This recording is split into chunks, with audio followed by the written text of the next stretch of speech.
Alright guys, so I'm leasing a horse. His name is Gene. Here he is.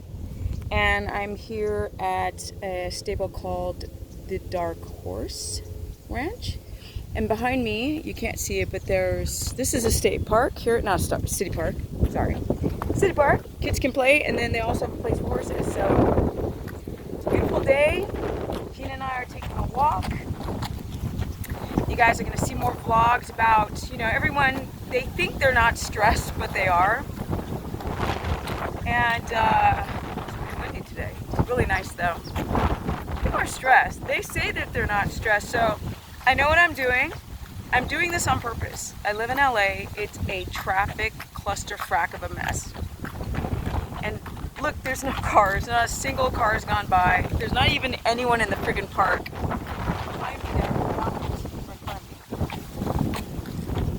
And this is what I wanted. This is what gets you grounded, right? Connecting to nature. And a lot of people are not into horses. In fact, most people I know are not, which I think is like ridiculous. But I just want to do a quick video about a day. This is a part of the day in the life of Steph.